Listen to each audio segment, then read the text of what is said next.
Well, hello. Sorry for the loss today. My curse continues that when I request an interview with FlyQuest, you lose. So It's all good. unfortunate, but I was repping y'all. That was another lace sub too. That was amazing to see. But I think for my press conferences, what I like or not sorry for my interviews, what I like to do is kind of ask questions you don't get to ask kind of during press conferences.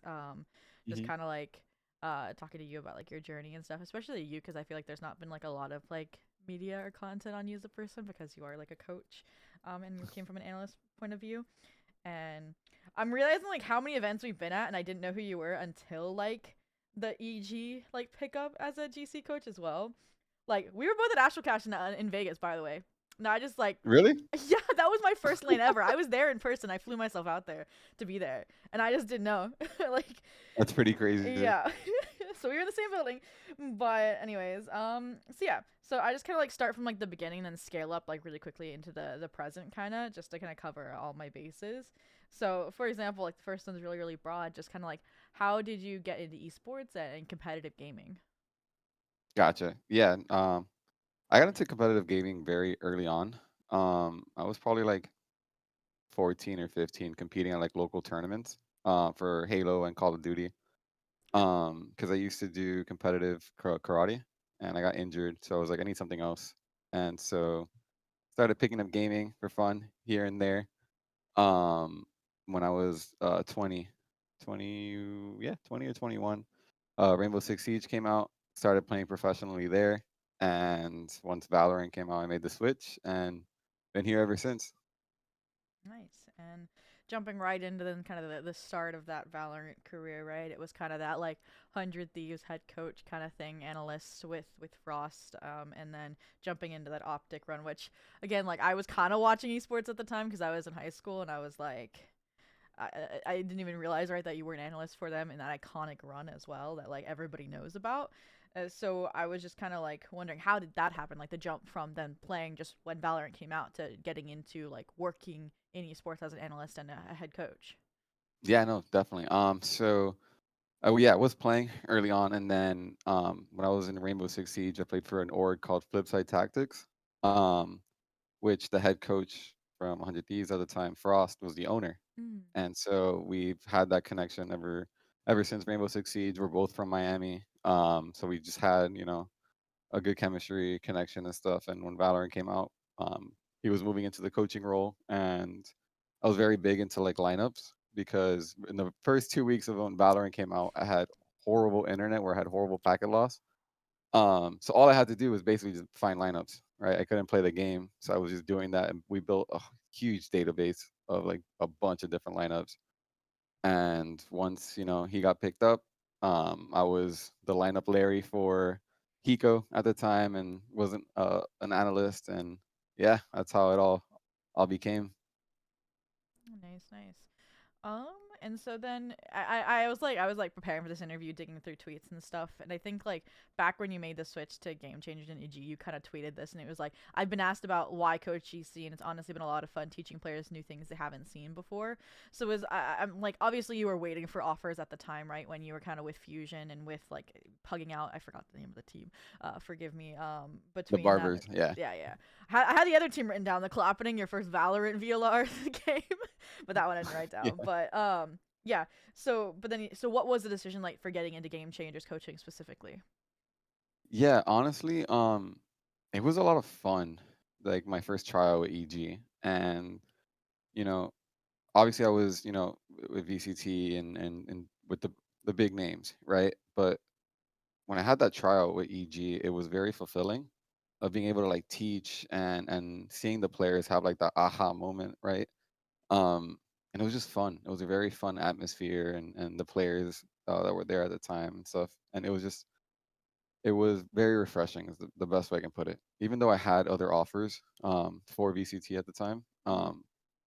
I just enjoyed that, and I'm always going to take enjoyment over um, I don't know, I guess a title or anything it may be. But yeah. Nice. Well, with that then, I'm gonna skip around a little bit because that's like a perfect segue to the next question. What was it like, kind of getting now like a taste back in like with Spotlight series, getting to kind of like coach this like I guess it was a pug squad, but like this coordination between tier one and game changers. Oh man, it was great, honestly. Especially like I was in EG last year, right? So Mm-hmm.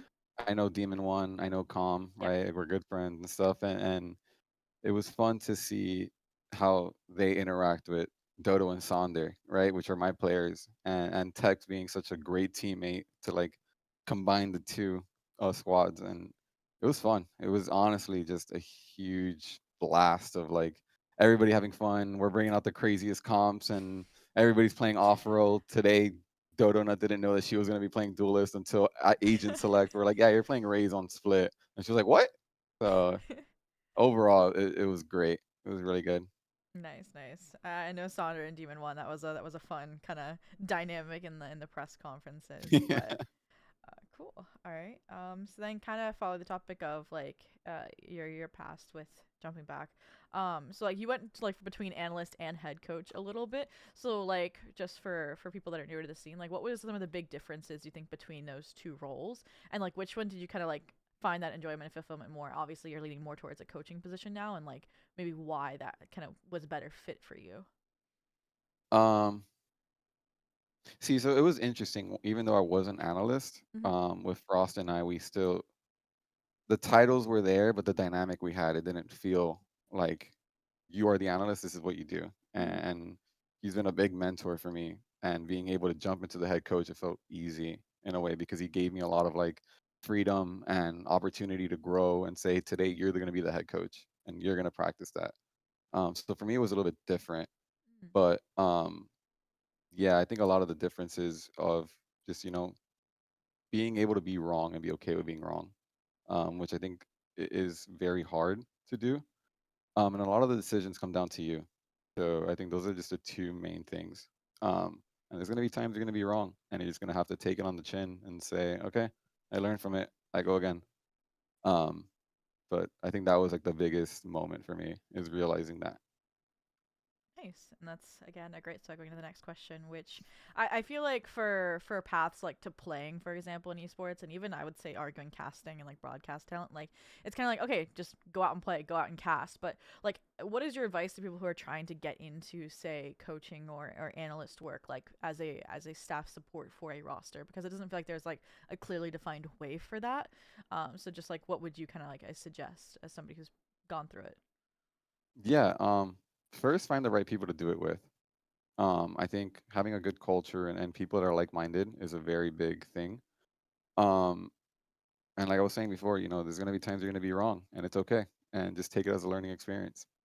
And be willing to have open discussions with people. I think that's something that um, I have found a lot of success with my teams. Is we might have different POVs, but it's okay to have a discussion and find out, okay, why did you see a certain play in that way? Like, why did you do that?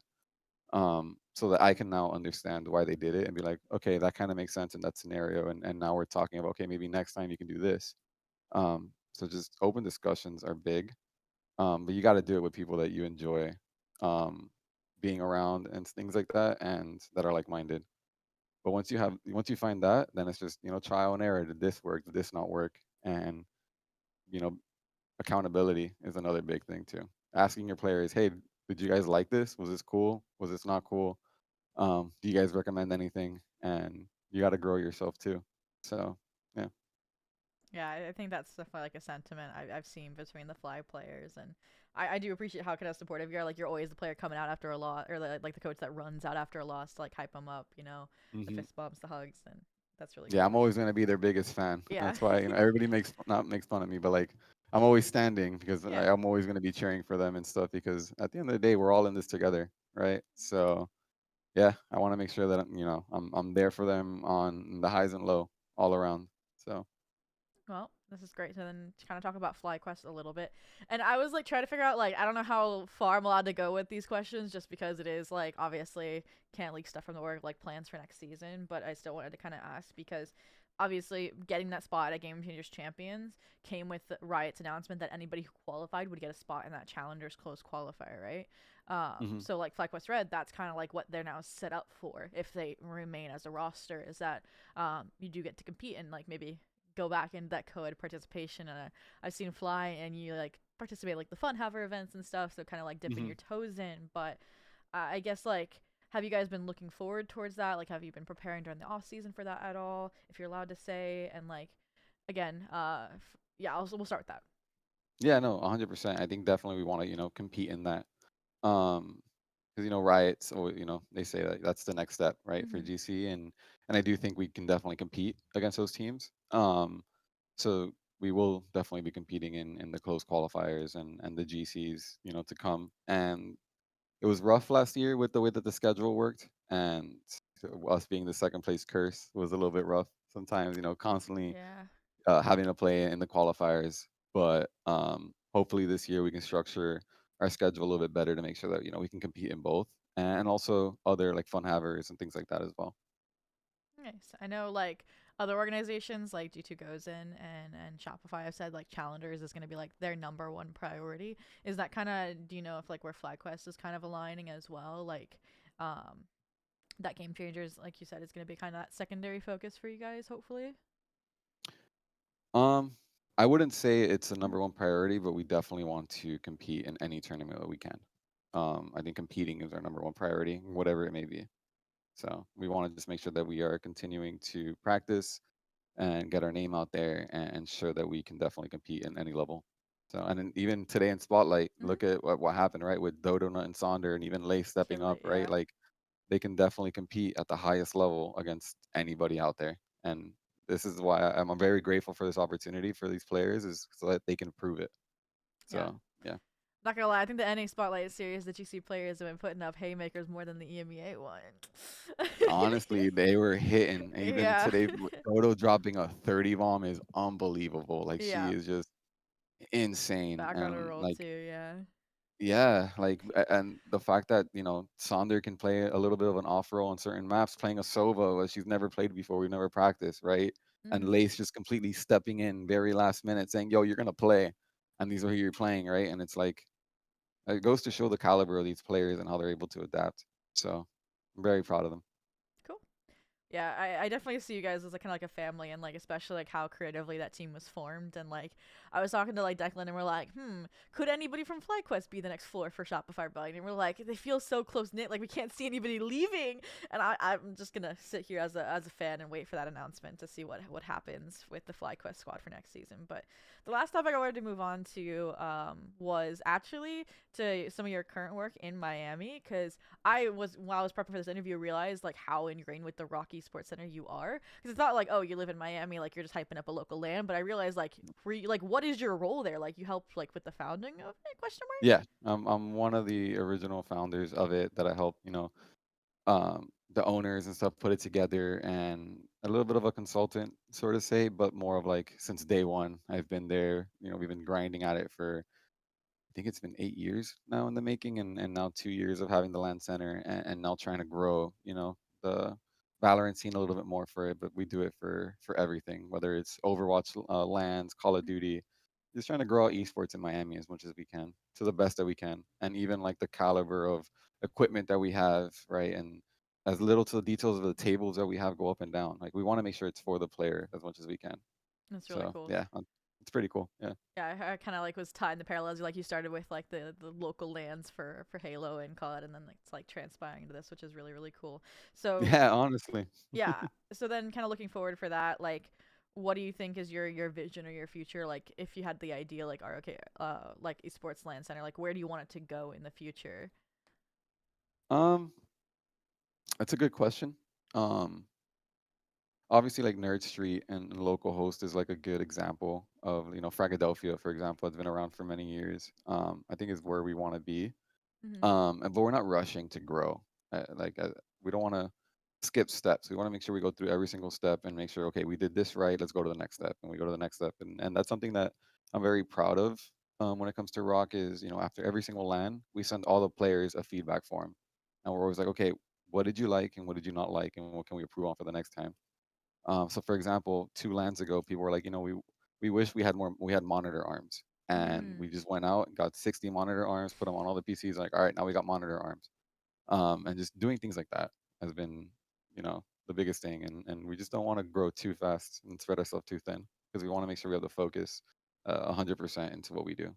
So Nice. Well, I'm so trying to fit the next like ROK LAN into my schedule because I'm in Georgia actually, so it's like not too far, but oh, you're not that far, no, yeah. yeah. I wanted to go to the last one and it just didn't work out, and then my classes start like that Monday after the LAN, so I'm like, oh, do I want to Oh, push that drive? But I'm gonna try. But but yeah, that's all I had for the interview. Thank you again, even though you lost for sitting down for the interview. It was great to get to talk to you since I didn't get to as much for the Fly Squad at GCC.